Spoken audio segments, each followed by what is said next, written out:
Hi, I'm Matt from Drive North, and today we're going to be replacing sway bar links on an 04 Saturn Ion. You can tell if you need new sway bar links if you have really bad clunking from the front, especially at low speeds and on rough roads. Now, sway bar links for these cars are pretty cheap. You should be able to pick up a pair for around 30 bucks. And the job itself is pretty simple. If everything goes according to plan, you only need a couple things. A tire iron, I like to use some liquid wrench on those rusted bolts, some needle nose vice grips, 18mm wrench, and of course your new end links. Since we're jacking the front of the car up, I like to be extra safe and hit that emergency brake and chock the back tires.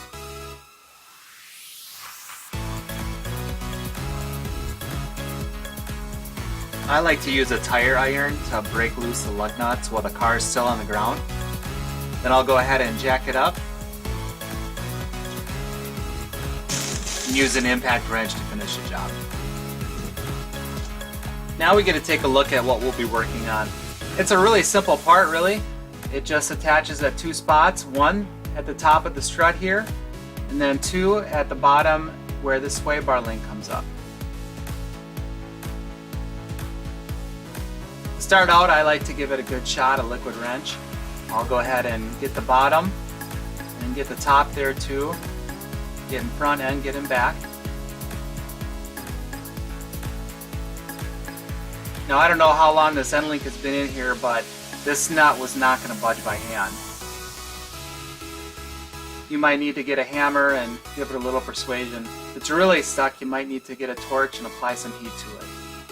But with a hammer, this one was able to come loose. But even after breaking it loose, you can sit and spin this nut at the front all day long and it's not going to come off. That's because there's a nut at the back here that you have to hold in place with the vice grips. Notice how narrow it is here? That's why you need a needle nose vice grips. A regular one won't fit. Once we get our vice grips in place, we should be able to work on that nut in front. And there it'll start to move.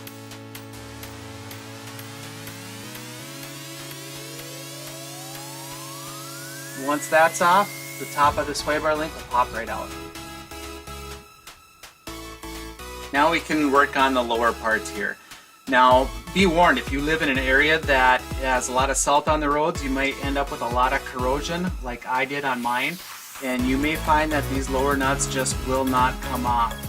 I used a hammer, used a lot of force, used some heat, and they just would not budge. My brother owns a body shop, and the rule there is if you spend more than 5 minutes on a nut and it won't come off, it's time to go to the grinder. So if you have access to a grinder and they're not coming off, really easy way to get that lower nut off. Here we can compare the old one to the new. And you can see the new one, there's not a lot of play, it's nice and firm. That old one was loose, tons of play. It was in really rough shape. Now as far as insulation goes, pretty simple. Top just slots right in. Put that nut back on. Same thing for the bottom. Should slide right in. Get those nuts tightened up with your wrench. And you should be good to go. Throw your wheels and tires back on and you should have a noise-free drive. Thanks for watching. Hopefully this video helped you out. If it did, please hit like, and if you could go ahead and subscribe, help my channel grow, that would be fantastic. Thanks again, and we'll see you next time.